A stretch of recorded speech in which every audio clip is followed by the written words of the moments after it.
यया कर्मफल त्यागाते त्यागू म्हणती पै जाणते एवं त्याग संन्यास तू ते परिसविले. भगवंताच्या कृपेने सर्व संतांच्या आशीर्वादाने पुण्यसलीला इंद्रायणी मातेच्या पावन तीरावर संजीवन समाधिस्थ ज्ञानोबारायांच्या या पवित्र अशा अलंकापूर नगरीमध्ये सद्गुरू जोग महाराज वारकरी शिक्षण संस्था यांच्या माध्यमातून सुरू असलेली आपली ही नित्याची ज्ञानेश्वरी प्रवचन सेवा, सेवेकरता उपस्थित माऊली स्वरूप असणारे सर्व भाविक भक्त श्रोते सज्जन माता भगिनी सर्वांच्या चरणी वंदन करून आपण सर्वांनी मिळून ही चिंतन सेवा करायची आहे. भगवान श्रीकृष्ण परमात्मा अर्जुनाचा निमित्त करून दिव्य असा गीतेचा उपदेश करतात आणि हा गीतेचा उपदेश ज्ञानेश्वर महाराजांनी ज्ञानेश्वरीच्या माध्यमातून सुलभ रीतीने आपल्याला सांगितलेला आहे. 18व्या अध्यायाचा विचार सुरू आहे. 18व्या अध्यायामध्ये दुसऱ्या श्लोकावरचं चिंतन सुरू आहे. अर्जुनाने जो काही प्रश्न विचारलेला आहे, त्याग आणि संन्यास याचा नेमका काय भाव आहे मला तुम्ही समजावून सांगा. तेव्हा भगवंतांनी पहिल्यांदा त्याग आणि संन्यास याच्या बाबतीमध्ये जे काही विद्वान लोक आहेत, चिंतन करणारे लोक आहेत, कर्माचा ज्यांनी चांगल्या प्रकारे विचार केलेला आहे त्यांचं मत सांगितलं. काम्यानाम कर्मानाम न्यासम संन्यासम कवयो विदुः सर्व कर्मफल त्यागम प्राहुस त्यागम विचक्षणा. काम्य कर्माचा जो त्याग आहे, पूर्ण कर्मच सोडून देणं, याला संन्यास असं म्हटलेलं आहे. आणि नित्यनैमित्तिक कर्म जे आहे त्या कर्माच्या फलाचा त्याग करणं त्याला त्याग असं म्हटलेलं आहे. त्याग आणि संन्यास या दोन्ही शब्दाचा अर्थ जरी त्याग असला तरी नेमका कसा त्याग करायचा हे माणसाला कळालं पाहिजे. नाहीतर त्यागसुद्धा मनुष्याच्या जीवनामध्ये बाधक होऊ शकतो. त्याग हा श्रेष्ठ आहे, संन्यास हा श्रेष्ठ आहे, तो आपल्याला देवाकडे घेऊन जाणार आहे. पण नेमका कशाचा त्याग करायचा, कधी त्याग करायचा, कुठं त्याग करायचा हे माणसाला कळलं पाहिजे. संन्यास हा जरी श्रेष्ठ असला परंतु हा संन्यास कधी घ्यायचा हे सुद्धा माणसाला कळालं पाहिजे. कशाचा करायचा हे माणसाला कळालं पाहिजे. नाहीतर त्यागसुद्धा मनुष्याच्या जीवनामध्ये हानिकारक होऊ शकतो. म्हणून भगवान परमात्मा सांगतात, जेवढी काही काम्य कर्म आहेत त्या सगळ्या काम्य कर्माचा काय करायचा, संन्यास करायचा. म्हणजे काम्य कर्म कुठलंही आपल्या जीवनात आपण करायचं नाही. आणि बाकी नित्यनैमित्तिक कर्म मात्र सगळी करायची, परंतु ही कर्म करत असताना त्याच्या फलाची इच्छा मात्र करायची नाही.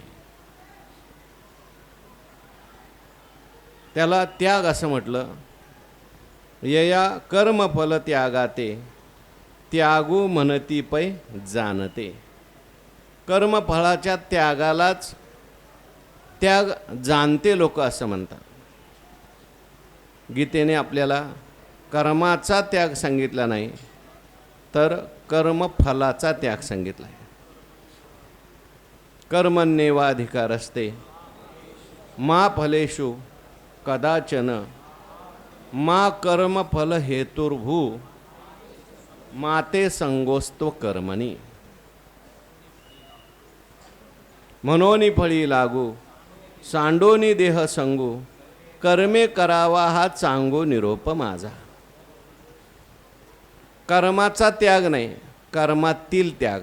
वैकुंठवासी मामासाहेब दांडेकर म्हणायचे, गीतेने कर्माचा त्याग सांगितला नाही तर कर्मातील त्याग सांगितला. कर्माचाच जर सगळ्या त्याग केला मनुष्याने तर त्याग करणं हे सुद्धा एक प्रकारचं कर्मच आहे. कर्माचा त्याग मनुष्य कधीच करू शकत नाही, कारण गप्प बसणं हे सुद्धा काय आहे, कर्मच आहे. जोवरी संगू प्रकृतीचा तोवरी त्याग न घडे कर्माचा. आईशी आई करू म्हणती तयाचा आग्रहोची उरे. म्हणून कशाचा त्याग करायचा आहे हे माणसाला कळायला पाहिजे. या कर्मफल त्यागा ते त्यागू म्हणती पै जाणते. जाणते जे आहेत ते कर्मफलाच्या त्यागाला त्याग असं म्हणतात. म्हणजे नित्यनैमित्तिक कर्म जे आहेत त्यांच्या फलाचा त्याग करायचा आहे, नित्यनैमित्तिक कर्म सोडायची नाही. जोपर्यंत परमात्मा स्वरूपाचा साक्षात्कार होत नाही तोपर्यंत आपल्या वाट्याला आली कर्म माणसाने करायची, किंबहुना साक्षात्कार झाल्यानंतर सुद्धा ती घडतात. म्हणून नित्यनैमित्तिक कर्माचा त्याग करू नये. एवं त्याग संन्यास तू ते परिसविले. म्हणून अशा प्रकारे तुला त्यागही सांगितला आणि संन्यासही सांगितला. अशा प्रकारे त्याग सांगितला आणि संन्यासही सांगितला. हा संन्यासू जे संभवे तै काम्य बाधू न पवे. निषिद्ध तव स्वभावे निषेधे गेले. हा सांगितलेला जो संन्यास आहे तो ज्यावेळेस आपल्या जीवनामध्ये संभवतो त्यावेळेस मनुष्याच्या जीवनामध्ये त्याला काम्य कर्म बाधत नाही. संन्यास कशाला म्हटलंय?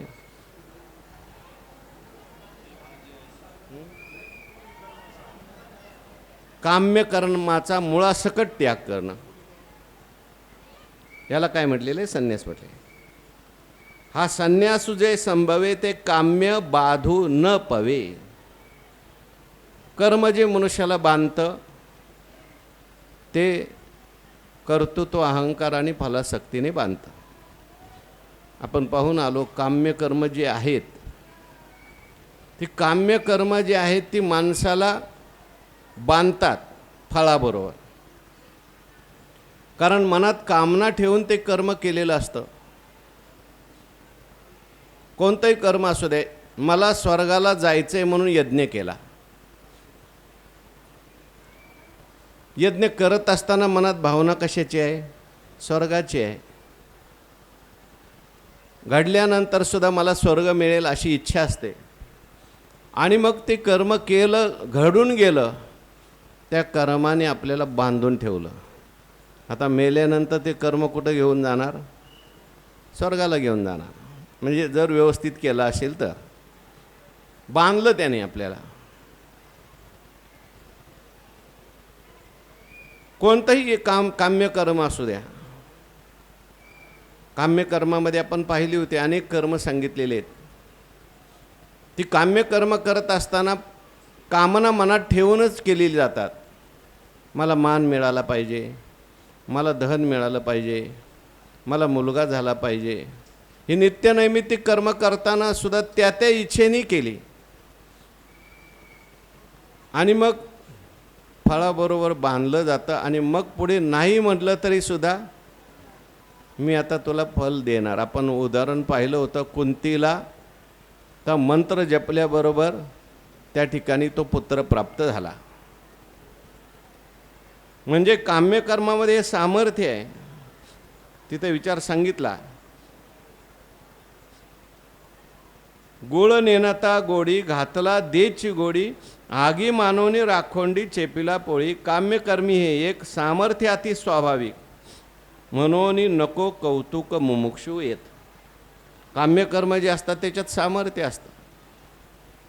ते तुम्हाला भोगायला लावल्याशिवाय राहत नाही. ज्यांनी ज्यांनी काम्यकर्म केलं त्यांना ते काम्यकर्म फळ भोगायला लावतं. मुक्ती प्राप्त झाली नाही मग जे जे काही काम्यकर्म केलं असेल ते त्या फळाचा भोग घ्यावा लागतो. स्वर्गाचं फळ असेल तर स्वर्गाचं, नरकाचं असेल तर नरकाचं. नृगराजाचं चरित्र आपण पाहून आलो. त्याने गायी दान दिल्या आणि एक त्याच्यातून चूकही घडली, निर्णय लवकर केला नाही. चूक घडली, त्याचं फळ भोगावं लागलं, सरडा व्हावं लागलं. आणि नंतर त्याला स्वर्गभोग प्राप्त झाला. जी काही काम्यकर्म घडलेली आहेत ती काम्यकर्म त्याला फळभोग देतातच. इच्छा नसताना सुद्धा त्या ठिकाणी त्या काम्यकर्माचं फळ भोगावं लागतं. म्हणून हा संन्यासू जे संभवे ते काम्य बाधू न पवे. सांगितलेला जो संन्यास आहे तो जर माणसाने केला, हा संन्यास म्हणजे इथे केवळ कपड्याचा संन्यास नाही, काम्य कर्म निपटून सांडीजे. जे निपटून कर्म सांडीजे त्याला संन्यास असं म्हटलेलं आहे.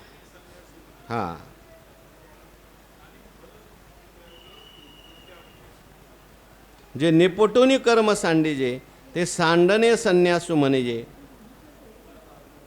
का फलमात्र आणि फलमात्र का त्यजेजे तो त्यागोगा. मुळातूनच कर्म सोडून द्यायचं, हा काय आहे? संन्यास आहे. आणि असा संन्यास प्राप्त झाला तर त्या ठिकाणी भगवान परमात्मा म्हणतात, हा संन्यासू जे संभवे तर काम्य बाधू न पवे. त्याला ते काम्य कर्माची बाधा होणार नाही, काम्यकर्म त्याला बांधणार नाही. आणि निषिद्ध तव स्वभावे निषेधे गेले. निषिद्ध कर्म जे आहे ते स्वाभाविकपणेच त्याचा निषेध असल्यामुळे शास्त्रामध्ये ते सुटलेलंच आहे. वेदानेच आपल्याला निषिद्ध कर्म करू नका म्हणून सांगितलं. वेदानेच या सगळ्या कर्माचा विचार सांगितलेला आहे. नित्यकर्म, नैमित्तिक कर्म, काम्यकर्म आणि प्रायश्चित्त कर्म. एक आहे विहित कर्म आणि एक आहे निषिद्ध कर्म. विहिताचे हे 4 प्रकार सांगितले, पण निषिद्ध कर्म जे आहे ते अगोदरच वेदाने आपल्याला सोडवलेलं आहे. ज्याला मुक्त व्हायचं असेल त्याने निषिद्ध कर्म करू नये. ज्याला नरकाला जायचं असेल, नरका जाणे तरी पापे आचरावी, कथा न करावी विठोबाची. हो, नरका जावयाची चाड आणि एक गोड. नरका जावयाची चाड, संत निंदा गोड करी कौतुके सदा. निषिद्ध कर्म केलं खंती ते न करा, होणे गाढव कुतरा. म्हणून अगत्य ज्या नरका जाणे, वीट मानने कीर्तनीय. म्हणून ज्याला निषिद्ध कर्म केलं, शास्त्राने सांगितलं, वेदाने सांगितलंय, कलंजम मा भक्ष, सुराम मा पिबेत, अनृतम मा वद, खोटं बोलू नये, अभक्ष भक्षण करू नये, अपेय पान करू नये, व्यभिचार करू नये, अमुक करू नये, तमुक करू नये. हे जे नाही निषेध सांगितलेला आहे, तो निषेधाने जो वागायला लागला त्याला मात्र त्याचं फळ भोगावं लागतं. निषिद्ध कर्मामुळे त्या ठिकाणी पतन होतं. विहितस्य अनानुष्ठानात निंदितस्यच सेवनात नरह पतनम रुच्छति. जे विहित सांगितलं त्याचं अनुष्ठान केलं नाही आणि जे करू नका सांगितलं ते केलं तर मग माणसाला काय होतं? पतन मिळतं, दुर्गतीला तो जातो. आणि म्हणून निषेधाचा निषेध केलेला असल्यामुळे निषिद्ध तव स्वभावे निषेधे गेले. मुमुक्षूच्या जीवनामध्ये निषिद्ध गेलं. काम्यकर्म जे आहे त्याची कामना त्याने सोडून ते केलं. आणि नित्यनैमित्तिक कर्म जे आहेत, आता ते कसं नष्ट होणार? काय कर्म जे असतं ते फळ दिल्याशिवाय नष्ट होत नाही. जन्म तरी का प्राप्त होतो, सुखदुःख तरी का प्राप्त होतात? कर्मामुळेच. मग कर्म आपल्याला त्रास देऊ नये, कर्म पुन्हा पुन्हा भोग देऊ नये याच्याकरता ते कर्माचं जे बीज आहे ते नष्ट करायचं. तुकाराम महाराज जसं म्हणतात, बीज भाजोनी केली लाही, आम्हा जन्म मरण नाही. आम्ही ते कर्माचं जे बीज आहे ते भाजलं. कर्माचं बीज भाजणं म्हणजे नेमकं काय करणं आहे? तर जी काम्य कर्म आहेत ती सगळी सोडून द्यायची. निषिद्ध कर्म आहेत ती सुद्धा करायची नाही. कर्मफळी आसन करावी, कुकर्मी संगती न व्हावी, सत्क्रियाची आचरावी हेतुवीन. निषिद्ध गेलं आमच्या जीवनातलं, आम्ही काम्य कर्म जे आहे तेही सोडून दिलं, आणि आता उरलं कोणतं? नित्य नैमित्तिक कर्म उरलं. हे नित्य नैमित्तिक कर्माचं जे बीज आहे म्हणजे फलासक्ती, त्या फलासक्तीचा काय केला? त्याग केला. बीज भाजवणी केली लाही आमाजन. कर्म भाजणं आहे. भाजलेलं जे बी आहे ते उगवत नाही. कर्माचं बीज अज्ञानसुद्धा आहे, कर्माचं बीज वासनासुद्धा आहे. अज्ञान गेलं, वासना जाते, करतो तो अहंकार जातो, फलासक्ती जाते, आणि मग केलेलं जे कर्म असतं ते कर्म त्रास द्यायला येत नाही. भर्जित बीज म्हणतात त्याप्रमाणे. जैशी सर्वथा बीजे आहाळली, तू सुख क्षेत्री जरी पेरली, न विरुडती संचली आवडे तैशी. भाजलेलं बी असतं ते परत उगवत नाही. एका माणसाला ते शेंगदाणे खूप आवडत होते, भाजलेले असतात ना, पंढरपूरला असे लांब लांब भट्टीचे शेंगदाणे. तो म्हटलं दरवेळेस पंढरपूरला जायचं, शेंगदाणे आणायचे, त्याच्यापेक्षा एक पोतभर शेंगदाणे घेऊन आला. म्हटलं हेच शेतीत पेरून द्यायची. त्याला असं वाटलं हे शेतीत पेरल्यानंतर असेच पुढा उगवतील. वाट बघत बसला, उगवतील उगवतील, पण ते परत उगवत नाही. तसं हे कर्म जे आहे मुमुक्षुने कशा पद्धतीने नष्ट करायचं त्याचं वर्म या ठिकाणी सांगतात. निषिद्ध तव स्वभावे निषेधे गेले,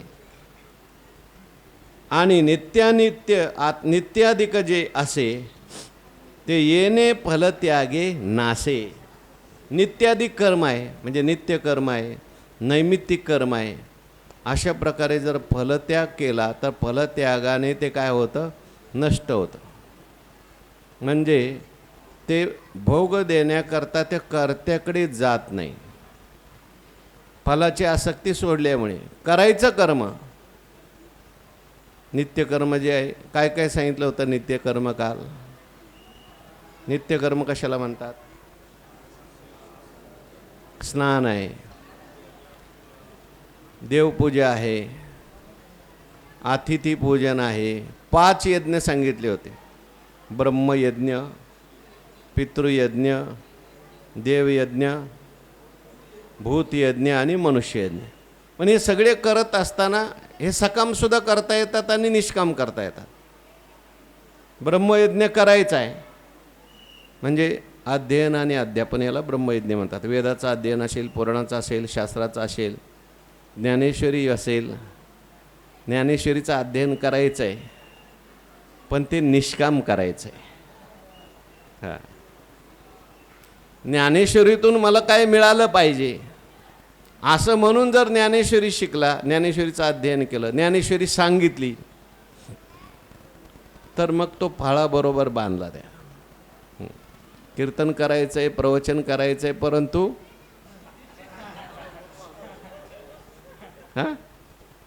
फळाबरोबर बांधलं गेलं नाही पाहिजे. निष्काम करायचं आहे. ब्रह्मयज्ञ निष्काम झाला पाहिजे. दुसरा पितृयज्ञ आहे. पितरांची सेवा केली, पितरांचं व्रत केलं, पितरांचं सर्व काही केलं, परंतु त्याच्यात आसक्ती ठेवून केलं. मला हे मिळालं पाहिजे, मला ते मिळालं, मला पितरलोक मिळाला पाहिजे. मग काय होईल पुढे? अथवा पितरांची व्रते वाहती जयाची चित्ते, जीवित सरलिया तया ते पितृत्वरी. गेला पितरलोकाला. देवयज्ञ करत असताना त्याच्यात सुद्धा सकामता नको. माझ्या वाट्याला आली पूजा करायची, पण पूजा कशा करता करायची? पूजे करताच पूजा म्हणून देवाची या चाडे आळवावे. देवाकरताच देवाची भक्ती आपण नेहमी चिंतन करतो. भक्त जे भक्ती करत असतात त्या भक्तीमध्ये कुठल्याही प्रकारची इच्छा नाही. तुका म्हणे जीव भाव देवा पायी ठेवून या काही न मागती. नित्यकर्म असेल, नैमित्तिक कर्म असेल, सेवा असेल, कुठलीही नाही. जयाच्या ठाई पांडवा अपेक्षे नाही रेगावा सुखाशी चढावा जयाचे आसने. लोक विचारतात, समजा एखादं तुम्ही ज्ञानेश्वरी वाचता कशा करता, त्यांना वाटते ज्ञानेश्वरी वाचल्यावर सुद्धा काहीतरी मिळत असेल. पंढरपूरला वारीला जाता कशा करता विचारतात लोक. म्हणजे करायला, कारण काही मिळालं तरच करायचं अशी लोकांची प्रवृत्ती असते. पण भक्त जो करतो तो काय कुठल्याही प्रकारचे अपेक्षा न करता करतो. अहो प्रल्हादजींच्यावर देव प्रसन्न झाले आणि विचारलं प्रल्हादजींना काय पाहिजे. मी तुझ्यावर प्रसन्न आहे, मी भक्त काम कल्पद्रुम आहे. प्रल्हादजींनी सांगितलं देवा तुझी भक्ती करायची आणि काही मागायचं मला काही तुम्ही काही व्यापारी समजता का. नस भृत्या सवय वणिक, तो व्यापारी आहे म्हटले. पण देवाने खूप माग माग म्हटल्यानंतर म्हटले ठीक आहे तुमची इच्छा आहे तर द्या, इथून पुढे कधी मागण्याची इच्छा होऊ देऊ नका, एवढंच मला द्या. म्हणजे माझ्या भक्तीमध्ये नित्यकर्म नैमित्तिक कर्म करा, पण करत असताना आणि शास्त्र मर्यादेला धरून करा. मगाशी ज्ञानोबारायांनी मागच्या गोवीमध्ये असं म्हटलंय तैशी नोलांडिता कर्मरेखा चित्त दिजे नित्य नैमित्तिका. नोलांडिता कर्मरेखा म्हणजे काय, कर्माची मर्यादा सोडायची नाही. बरेच वेळा काय होतं, फल नसलं, फलाची इच्छा करायची नाही, मग करायचं तरी कशाला म्हणतो. कारण जे जे मनुष्य करत असतो तो फलाकरता करत असतो. मग फलच जर नसेल, पाकिटच नसेल तर कीर्तनाला तरी जायचं कशाला. मग आपला आम्ही आळंदीत बसतो ना.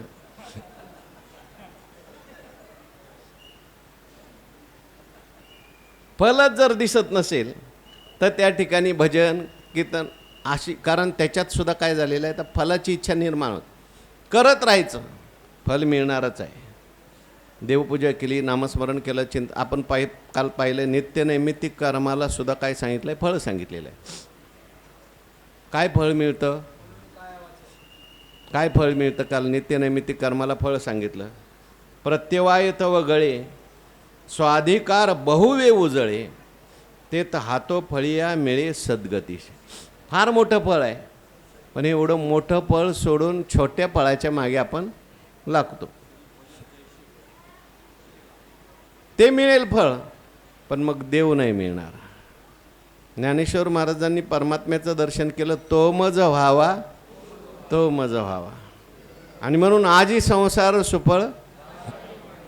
आता आपण रोज देवाला पाहतो, पांडुरंगाचं दर्शन घेतो, पण आपल्याला आपला संसार सुफळ होत नाही. कारण आपण तो मज व्हावा म्हणत नाही.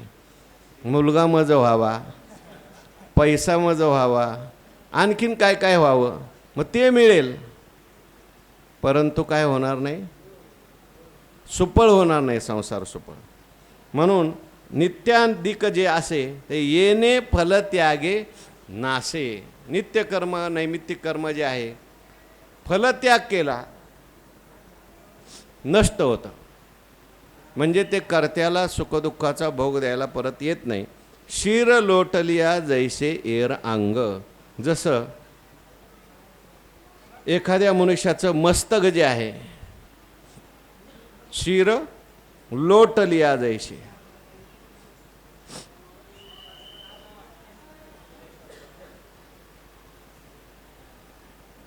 शिर लोटलिया जैसे एर अंग. याच्यात अर्थ लिहिलाय मस्तक कापलं की बाकीचं सगळं अंग जे आहे ते काय होतं, जड होऊन जातं ना. हा मस्तकच महत्त्वाचं आहे. किंवा डोक्याला धरलं आणि डोक्याला धरून लोटलं तर ते सगळं शरीर जातंच त्याचं. तसं मुख्य मस्तक कर्माचं जर काय असेल तर त्याचं फल आहे.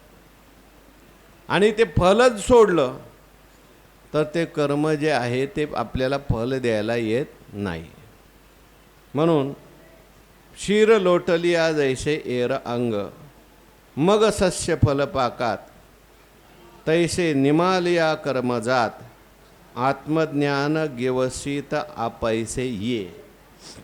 मग ज्ञानोबाराय उदाहरण देतात, अशा प्रकारे जर कर्म आपण सोडलं. कसं कर्म सोडायचं आहे, कोणतं कोणतं कर्म कसं कसं सोडायचं आहे. काम्य कर्माचं काय करायचं आहे, काम्य कर्माचा मुळासहित त्याग करायचा आहे. म्हणजे कोणतंही कर्म करून काम्य कर्म करायचं नाही. शास्त्रात सांगितलेली सगळी कर्म करायची. कुळधर्म चाळी, विधी निषेध पाळी. हां, तुम्हा वर्ण विशेषे आम्ही हा स्वधर्म विहिला असे. हां, सगळं करायचं आहे, पण करत असताना त्याच्या फलाची इच्छा करायची नाही. कदाचित एखादी धर्मशाळा बांधणं काम्य कर्म आहे, ते होईल तुमच्याकडून, पण फलाची इच्छा करायची नाही. ही नित्यनैमित्तिक कर्मसुद्धा काम्य कर्मात जातात कधी कधी. त्याची इच्छा केली की झाली काम्य कर्म. त्याच्या कुठल्याही फळाची इच्छा करायची नाही. काम्य कर्म तर सोडायचीच सांगितलेली आहेत. नित्यनैमित्तिक कर्माच्या फलाची इच्छा करायची नाही. आणि मग असं जर केलं तर काय होतं, मग सस्य फल पाकात तैसे निमालिया कर्म जात. सस्य फळ पाकात तैसे निमालिया कर्म जात. जसं हे जे काही धान्य आहेत, परिपक्व झाली म्हणजे गहू आला, त्याच्यानंतर ज्वारी आली, बाजरी आली, ते फुललं, गहू आला त्याला की ते नष्ट होतं. नष्ट होतं म्हणजे वाळायला सुरुवात होते. त्याला फळ येईपर्यंत एकदम हिरवीगार असतात. आणि एकदा का त्याला फळ आलं की आपोआपच काय होतात, ती नष्ट होतात. सस्य फल पाकात, फळ परिपक्व झाली तोपर्यंत हिरवी दिसतात, पुढे ती आपोआप वाळू लागतात. त्याप्रमाणे तैसे जसं फळली केळी उन्मळे, तैसे आत्मराभे प्रबळे, जयाची क्रिया ढाळे ढाळे गळती आहे. केळीला फळ आलं असं म्हणतात, ती केळी उन्मळून पडते आपोआप. म्हणजेच काय, ती नष्ट होते केळी. तसं आपल्या जीवनामध्ये ही जी सगळी कर्म आहेत, ही कर्म तैसे निमालिया कर्म जात. कर्म अशा प्रकारे जर आपण नष्ट केली. काम्य कर्म कसं नष्ट करायचं आहे, मुळातच सोडून नष्ट करायचं आहे. निषिद्ध कर्म मुळातच सोडून नष्ट करायचं आहे. आणि जे काही नित्यनैमित्तिक कर्म असेल ते मात्र त्याच्या फलाचा त्याग करून नष्ट करायचं आहे. आणि तैसे निमालिया कर्म जात, आत्मज्ञान गिवसित आपैसे ये. फल काय पुढे प्राप्त होतं, आत्मज्ञान गिवसित आपैसे ये. आत्मज्ञान आपोआप त्याला शोधत येतं. आत्मज्ञानाकडे त्याला जावं लागत नाही. हो, आत्मज्ञान शोधत येतं. आत्मज्ञानाची सगळी साधनं त्याला शोधत येतात. गुरु त्याला शोधत येतात. शास्त्र त्याला शोधत येतात. हो, जसं आंबा पिकला, पोपटाला काही निमंत्रण द्यावं लागत नाही, या पोपट महाराज, तो आपोआप येतो. तसं तैशी कर्मसाम्य दशा होय जे तविरेशा, श्री गुरु आपैसा भेटे. कर्मसाम्य दशा म्हणजे काय, कर्मसाम्य दशा ही आहे कर्मसाम्य. धरवणे वेचे सरे, तैसे भोगे प्राचीन पुरे, नवे नवे तो नुपकरे काहीच करो. म्हणजे काय अर्थ आहे,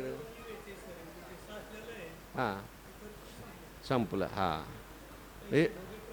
हां म्हणजे संचित गेलं